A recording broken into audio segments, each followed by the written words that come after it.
What is up, weather enthusiasts? I'm your host, Pat's Path Predictor. Let's get right into the weather. Alright, so here's the situation we have for you, ladies and gentlemen. We have a bunch of stuff that we are going to go ahead and start talking to you about.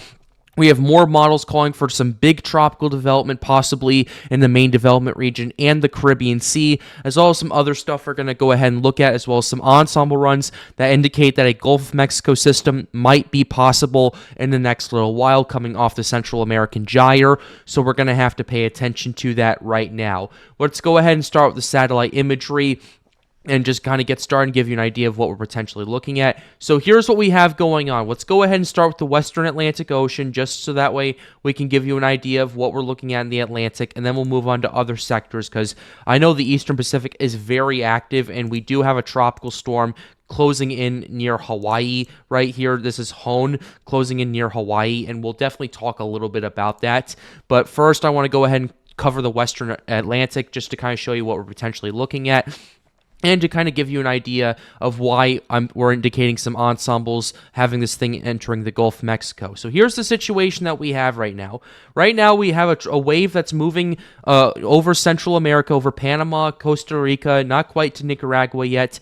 And that's indication that right there is part of the Central American gyre, and part of it is a wave, but also part of it is part of the gyre, which essentially is a large area of convection that broadly rotates somewhere around Central America, and then it exits either in the Eastern Pacific Ocean or Gulf or Caribbean Sea, and starts to potentially organize and intensify. We've seen a lot of gyre systems that have turned into hurricanes. We saw that with Hurricane Michael in 2018, Hurricane Idalia in 2023, and we might see another one this year. It's a pretty traditional occurrence in this regard, and that's just stuff that we're going to have to keep an eye on. We are looking at the formation of the gyre starting right now, and that's what we'll have to pay attention to in terms of the Caribbean Sea and Gulf of Mexico ensembles right there. The GFS especially has been really picking up on that possibility over there. And you also have a situation where across the Atlantic Ocean, you have a tropical wave coming off the coast of Africa at this current point in time. Won't particularly do too much right now,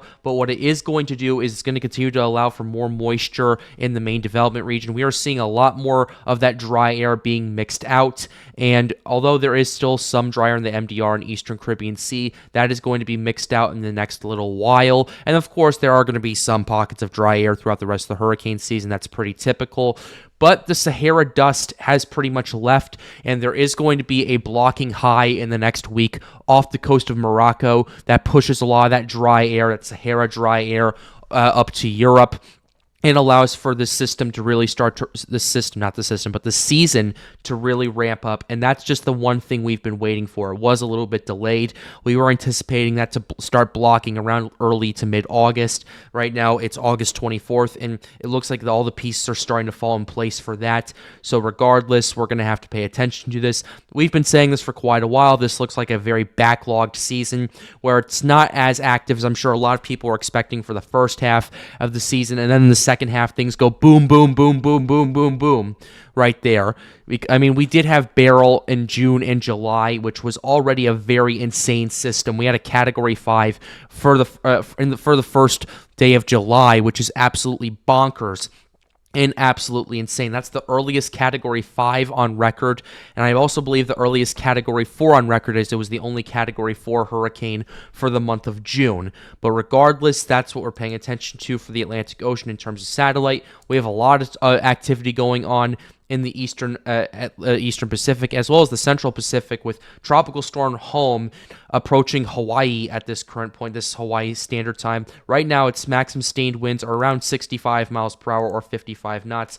They use 65 miles per hour, but on the website, they've moved it to a knot system, which is, I think, kind of interesting. And another thing I'm looking at right now, too, which I think is really interesting as well, is Hone is expected to strengthen up into a hurricane as it's moving south of the Hawaiian Islands. Typically, you do not see that happen because of the wind shear patterns and the cooler waters off the coast of Hawaii and that kind of stuff.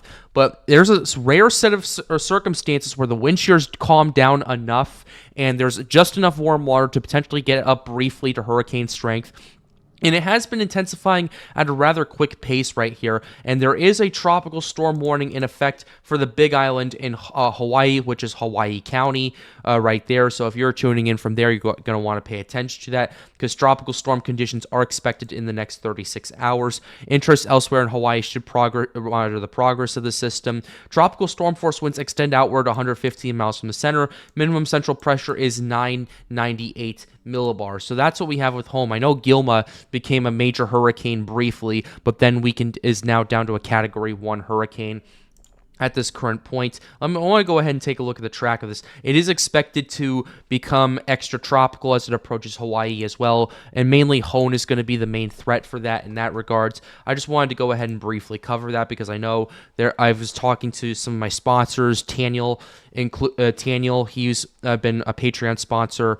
He was asking to me to talk about Hone a little bit, so his request, we're covering that a little bit, so yeah, that's what we're paying attention to. It's a relatively historic system right here. Like I said before, briefly expected to get up to hurricane strength, a weak hurricane, 75 mile per hour winds, mainly because of all the stuff that's going on. Satellite imagery indicates that the appearance remains steady with minimal changes in track and intensity. Deep convection continues to present a well-organized structure. Recent data from Hurricane Hunter's aircraft shows maximum sustained flight level winds of 64 knots, which after the adjustment reduced down to 51 knots at the surface. SFMRs were at 59, so they held it at 55 knots, which is kind of the blend between the flight level and flight level reduction and the SFMR, that's kind of the typical stuff that they do. And I'm also amazed at how the NHC too is ultimately going into this. They're flying into Hone from Hawaii. I'm gonna go ahead and take a quick look at see if there's any recon. Yeah, there is actually a recon mission going on right now into Tropical Storm Hone right now, which I think is pretty interesting that they're doing this mainly because, it's in the Central Pacific, but I understand why, because Hawaii is under a tropical storm warning, and they are going to be impacted by this. But regardless, that's just some stuff I find kind of interesting that the NHC is finally doing, and I'm really happy they're flying missions into Central Pacific storms, potentially especially those that might impact Hawaii, to get that information and data, because Hawaii is not very used to hurricanes. They're used to hurricanes forming to the east of them and then finally weakening, but they're not used to tropical storms or hurricanes hitting them very much. And the one time Hawaii had a big hurricane on record, at least in the last 100 years, was in the late 1950s. I know my buddy Alex knows the case very well, and I'm sure he can talk about that on stream tonight. But regardless, that's pretty insane to kind of take a look at that. And I know I kind of deviated from the Atlantic and talked about the Pacific for the last 3.5 to 4 minutes. But I wanted to do this because, there's a lot of stuff going on. I'm getting some requests to cover this. So I figured, you know what, why not? Let's go ahead and take a look at it. So that's what we have going on with Tropical Storm Hone, as well as pretty much everything else in the Eastern Pacific and Central Pacific areas that the NHC covers. And that's pretty much what we'll continue to keep an eye on. We're definitely going to talk more about this on stream tonight, as well as the Atlantic and other stuff going on around the world. I know Japan is going to be getting hit by a typhoon pretty soon, so we'll be talking about that tonight on stream, which will be at 8 p.m. Eastern Time or Atlantic Standard Time or 7 p.m. Central Time. So we'll have to keep an eye on it and pay attention to that right then and right there. So that's what we have going on with the National Hurricane Center. That's what we have going on in the Pacific. Let's go ahead and shift our focus to the Atlantic, because I'm sure a lot of people are asking right now, what's the Atlantic going to be like over the next little while? I know the NHC right here says tropical cyclone development is not expected in the next 7 days, but ensemble runs and now more operational models are indicating that something might be going on in that time frame. So we'll go ahead and show you those in just a second. But before we do that, let's go ahead and talk about the conditions. Let's go ahead and start with the global sea surface temperatures. We're going to start with the western Atlantic Ocean right here. Still a lot of warm water to deal with. And if that gyre system does start to organize and develop like some of these ensembles, especially with the GFS, calling for that happening. If that were to happen, it would be entering already a pretty good starter package in terms of warm water. 29 degrees Celsius where it's at right there. You are also looking at 30 degrees Celsius if it pushes further to the north in the Caribbean Sea or around Honduras, Yucatan Peninsula, Cuba, those areas right there. 30 plus degrees Celsius gets pretty warm. And then I've seen some ensembles, and I'll show you this in a few minutes, but I've seen some ensembles have this pushing up to Louisiana in the next 10 to 14 days, if those runs continue to hold, that is.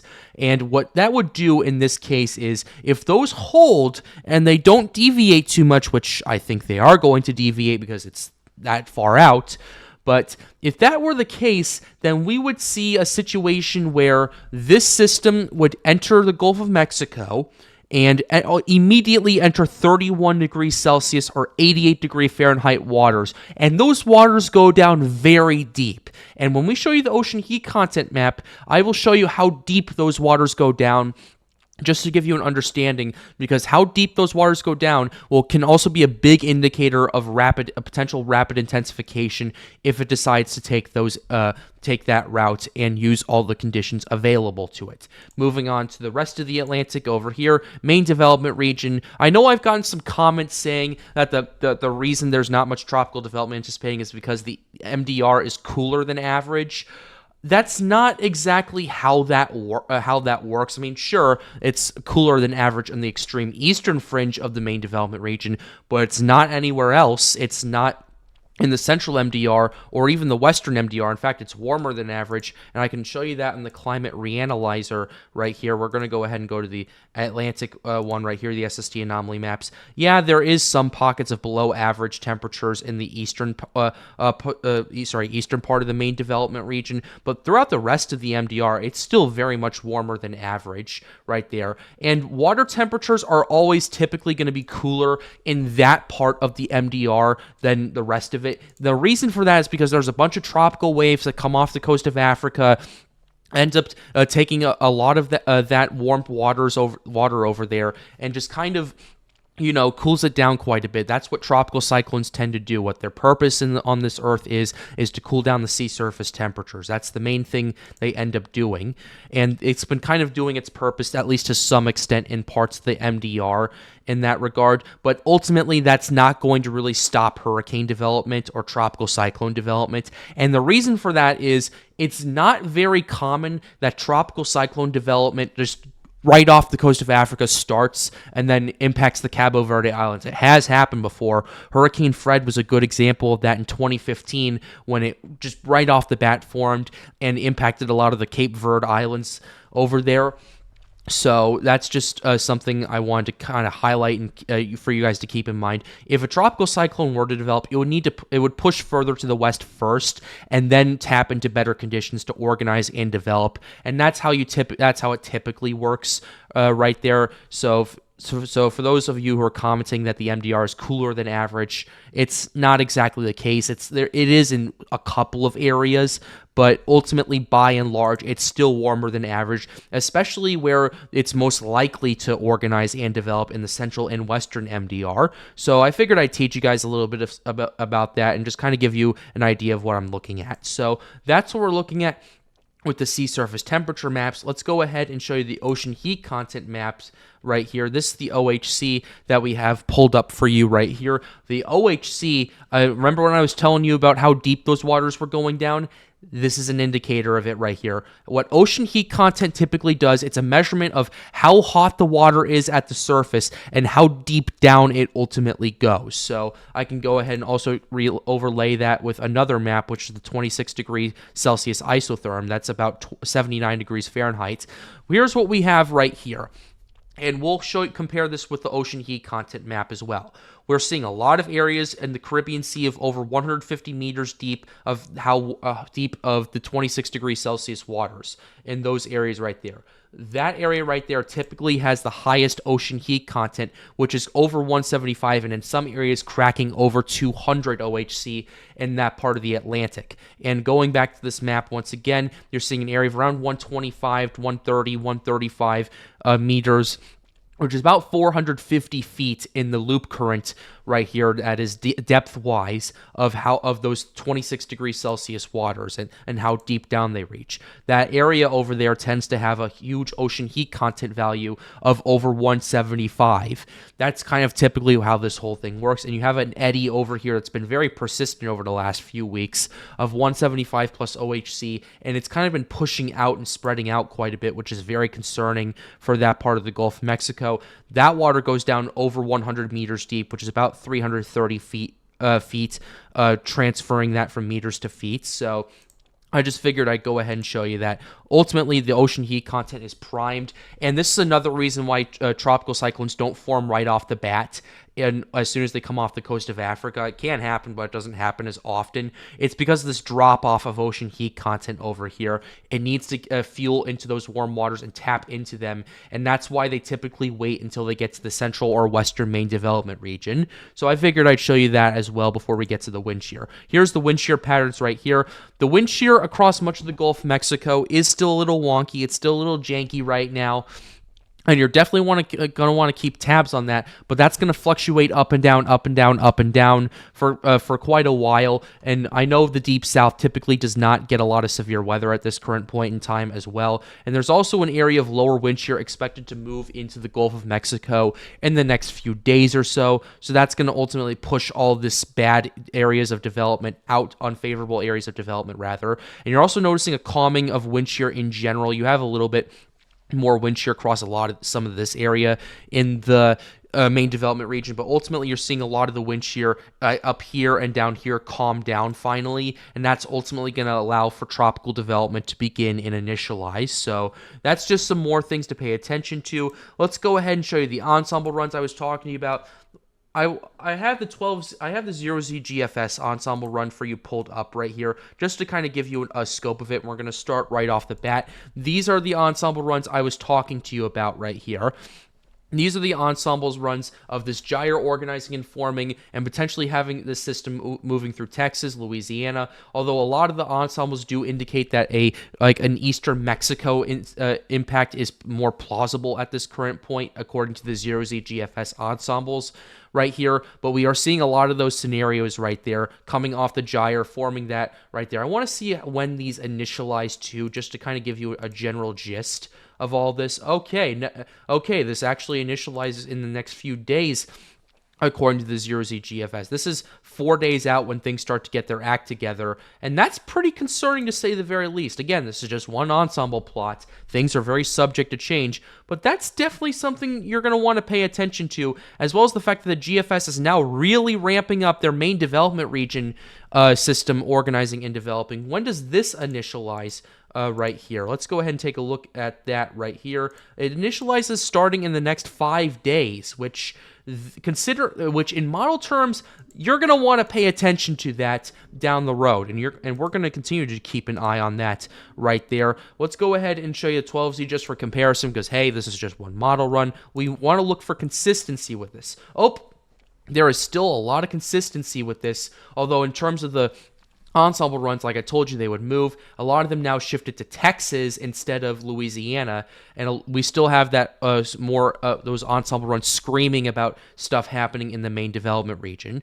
So that's what we're paying attention to right now. Let's go ahead and show you the European ensembles as well. Let's go ahead and show you that. We're going to go ahead and go out 10 days just to give you the general gist of it. Okay, I did not want to zoom into that. Let's zoom out of that. Okay, I got to reset this.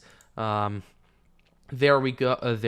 Let's go ahead and go to the European ensemble and go to 240 hours out. Okay, there we go. The European does have some ensembles, a few of them actually, picking up on this Gulf of Mexico system over here, but you're ultimately seeing, at least at a grander scale, the vast majority of them, a lot more of a concentrated system, a lot more concentrated ensemble runs, rather, of this MDR system that's going to start organizing and developing in the central MDR. So that's some stuff we're paying attention to. 12Z doesn't go far out enough yet, so we're not going to go ahead and show you that at this current point in time. But I briefly want to show you some of the runs that we're paying attention to. This is the CMC model right here. Let me go ahead and move this over just to give you a better look. But Here's the CMC model. CMC wants organization and development to start in the next 5 days and wants a tropical storm to organize and develop and push into the Caribbean Sea. We're starting to see those operational models starting to ramp up with this. Icon is also showing some stuff, and they're also showing a tropical system organizing and stalling off the coast of Texas, which that would absolutely be really bad news, because the reason I'm showing you all this is, hey, the operational models are starting to catch up now, and we got to pay attention to this right now. And this season is about to go off, and I wanted to go ahead and show you all these factors. So we're closing the video out right here. I really hope you enjoyed it. Be sure to leave a like and subscribe to the channel if you are new. It helps us out, helps us get more people engaged with weather. Shout out to Daniel as an official sponsor of the Pat's Path Predictor channel on my Patreon. It's in the first link in the description down below, so I would highly hope you guys check that out. Also, be sure to join the Storms United Discord server. Link to that is in the end screen. And with that being said, have a wonderful day, guys. Stay safe.